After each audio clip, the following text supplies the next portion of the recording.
नमस्कार दोस्तों, आपके अपने YouTube channel law studies with Thasu पर स्वागत है। आज से नए सब्जेक्ट की सीरीज़ के साथ लॉ सब्जेक्ट को आसानी से समझेंगे, जो आपके आने वाले एग्ज़ाम के लिए काफ़ी हेल्पफुल होगा। इस सीरीज़ का यह पहला वीडियो होगा और यह सब्जेक्ट है भारतीय साक्ष्य अधिनियम 1872, जिसका हम लोग आज परिचय देखेंगे, इंट्रोडक्शन के बारे में जानेंगे विस्तार से। चलिए तो आज हम लोग इस सब्जेक्ट के इंट्रोडक्शन को देखते हैं। हम आपको बता दें कि कोई भी सब्जेक्ट हो, लॉ से कोई भी सब्जेक्ट हो, ये कॉन्स्टिट्यूशन ही क्यों ना हो, इंडियन एविडेंस हो, सीआरपीसी हो, सीपीसी हो, टीटीए हो, कॉन्ट्रैक्ट हो, तो सबसे पहले हम लोग के दिमाग में आता है ये अधिनियम को कैसे पढ़ें, इसकी आसानी से जानकारी कैसे प्राप्त करें, ये अधिनियम क्या है, क्यों है और कब आया। तो इसके बारे में बहुत सारे क्वेश्चन दिमाग में उठते हैं और जानने की कोशिश भी करते हैं। तो क्या क्या इस सब्जेक्ट को पढ़ने से पहले दिमाग में क्या क्या क्वेश्चन आते हैं, उसको हम लोग देख लेते हैं। तो इस प्रकार ये क्वेश्चन है। पहला क्वेश्चन है, साक्ष्य विधि क्या है, इसका क्या अर्थ है, साक्ष्य विधि को किसने तैयार किया तथा इसके पूर्व क्या स्थिति थी, साक्ष्य विधि का उद्देश्य क्या है, साक्ष्य विधि का सिद्धांत क्या है, साक्ष्य विधि कैसी विधि है, यहाँ मिस प्रिंटिंग है, क्या यह परिपूर्ण है कि नहीं है, इसका प्रभाव क्या है, साक्ष्य विधि की प्रकृति क्या है, ठीक है, साक्ष्य विधि क्या निश्चित करती है, साक्ष्य विधि कब लागू हुआ और कितने भागों में बांटा गया है, साक्ष्य विधि का संविधान के तहत क्या संरक्षण प्राप्त है। ठीक है, इस प्रकार ये क्वेश्चन आप लोग को बता रहे हैं कि दिमाग में क्या क्या क्वेश्चन उठती हैं। ये ऐसे क्वेश्चन हैं जो हम आपको विस्तार से बताएंगे और आज जानने की कोशिश किया जाएगा। तो सबसे पहले हम आपको बता दें कि इस सन अधिनियम ने 1868 में एक ड्राफ्ट बिल तैयार किया था, किंतु देश की आवश्यकताओं को देखते हुए, जो तत्काल मौजूदा परिस्थिति को देखते हुए जो पूरा ड्राफ्ट था वो अनुपयुक्त हुआ और उसे स्वीकार नहीं किया।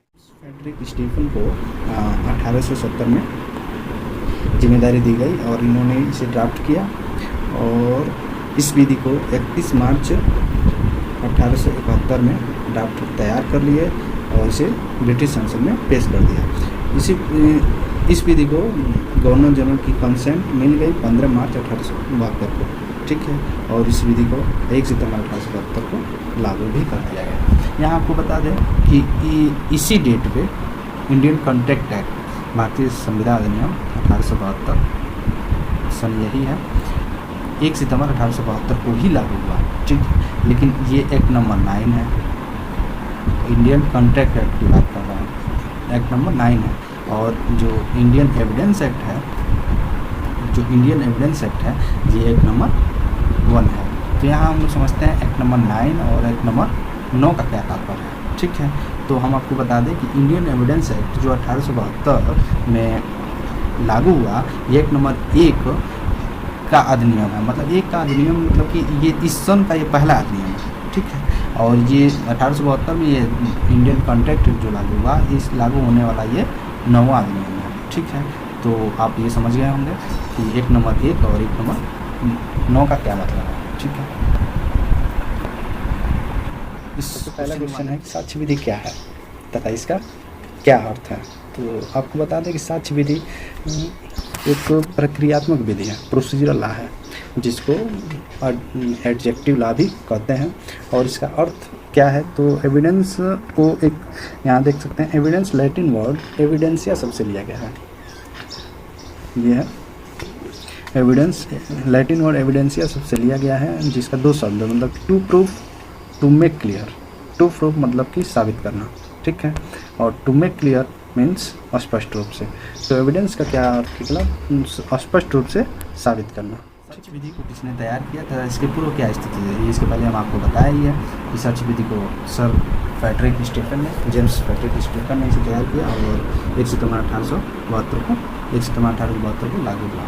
इसके पूर्व स्थिति क्या थी, जिस सर के बारे में भी हमने बताया, ठीक है। पहला क्वेश्चन लेते हैं, साक्ष्य विधि का उद्देश्य क्या है। तो साक्ष्य विधि का उद्देश्य जो प्रीएम्बल है, वो जो प्रिलिमिनरी आप पहले बताएंगे, प्रारंभिक सेक्शन वाइज आप बताने की कोशिश करेंगे, उस समय आपको बताएंगे नेक्स्ट वीडियो में वो इसका प्रीएम्बल क्या है, जिसमें 3 शब्दों का उल्लेख किया गया है, कंसोलिडेटेड, डिफाइंड एंड अमेंडमेंट। तो इसको हम पूरी तरह एक शब्द को विस्तार से बताने की कोशिश करेंगे नेक्स्ट वीडियो में। अगला क्वेश्चन है, सच विधि का सिद्धांत क्या है? तो सच विधि का सिद्धांत तो प्रमुख 3 सिद्धांत है, इसके बारे में हम आपको बता देते हैं। सच विवादक विषय तक ही सीमित रहना चाहिए, अनुसरित साक्ष्य को ग्रहण नहीं किया जाना चाहिए, सर्वोत्तम साक्ष्य ही पेश किया जाना चाहिए। तो इसका उल्लेख हम नीचे किए हुए हैं, यहाँ देख सकते हैं। साक्ष्य विधि के आधार पर प्रमुख 3 सिद्धांत: साक्ष्य विवादक विषय तक ही सीमित रहना चाहिए, अनुसरित साक्ष्य ग्रहण नहीं किया जाना चाहिए, सर्वोत्तम साक्ष्य ही पेश किया जाना चाहिए। Evidence must be confined to the matter in issue, ठीक है।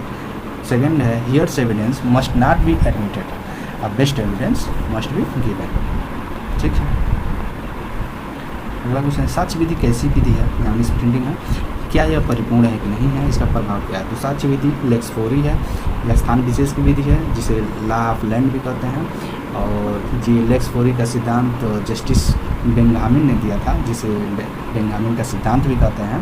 और ये क्या ये परिपूर्ण है कि नहीं है? तो ये परिपूर्ण नहीं है, जिसे कहा जाता है कि क्या ये इंडियन एविडेंस एक्ट एग्जॉस्टिव है कि नहीं है? तो एग्जॉस्टिव नहीं है, परिपूर्ण नहीं है। इसका प्रभाव क्या होगा? तो इसका प्रभाव बहुत लक्षित प्रभाव होगा। ये प्री का क्वेश्चन है, प्री का क्वेश्चन बहुत सारे हैं, जैसे कि आपको क्वेश्चन आपको ऊपर से बता देते हैं। प्री का क्वेश्चन सबसे पहले यही पूछता है कि एक्ट नंबर के बारे में आपको बता दूं। इंडियन एविडेंस एक्ट 4 ऑप्शन दे सकता है कि इंडियन एविडेंस एक्ट 1872 का act number 5 of 1872, act number 2 of 1872, act number 1 of 1872, none of the above हो सकता है। दूसरा क्वेश्चन आपका बन सकता है कि इसका इंडियन एविडेंस एक्ट 1872 का कंसेंट कब मिला था, तो इसके लिए आपको डेट याद करना पड़ेगा। इन्फोर्स कब हुआ था, इसके लिए भी डेट आपको याद करना पड़ेगा,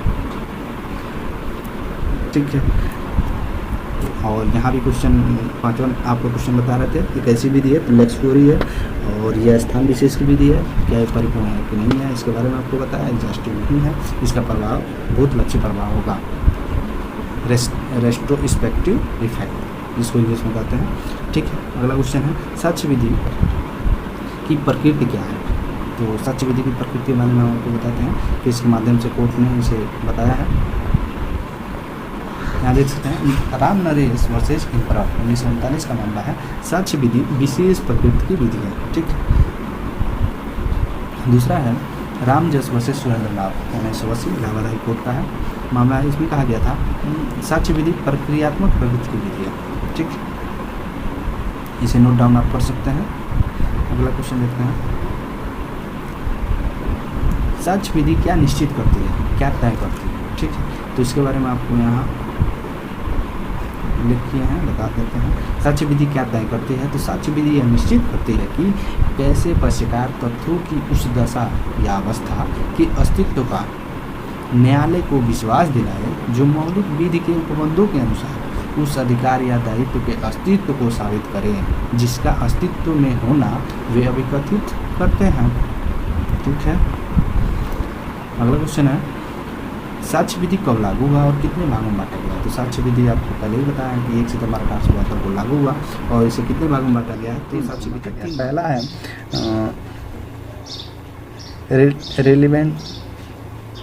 रेलिवेंसी से संबंधित जो सेक्शन 1 से लेके 55 तक प्रावधान किया है। दूसरा है सबूत के बारे में, तो अनप्रूफ के बारे में जो 56 से लेके 100 तक प्रावधान किया गया है। और तीसरा है जो प्रस्तुतिकरण उसका प्रभाव होगा वो 101 से लेके 167 तक प्रावधान है। साक्ष्य विधि का संविधान के तहत क्या संरक्षण प्राप्त है? तो साक्ष्य विधि आपको बता दें कि जो ब्रिटिश कानून है इसे आप ये भी कह सकते हैं जो 1872 में आज के आज़ादी जब हुआ 1947 में उसके 50 वर्ष से अधिक पूर्व पहले के ये अधिनियम है, ये इसे हम ब्रिटिश कानून भी कह सकते हैं और आज भी इसे एक्सेप्ट किया गया और आज भी ये लागू है। और ये आर्टिकल 372 के तहत संरक्षण प्राप्त है।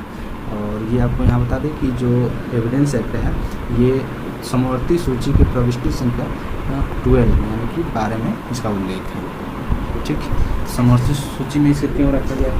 तो समवर्ती सूची के बारे में आप जान लीजिए। जो भारतीय संविधान के अनुसूची 7 में जो 3 सूची बताई गई है, संघ सूची, राज्य सूची, समवर्ती सूची।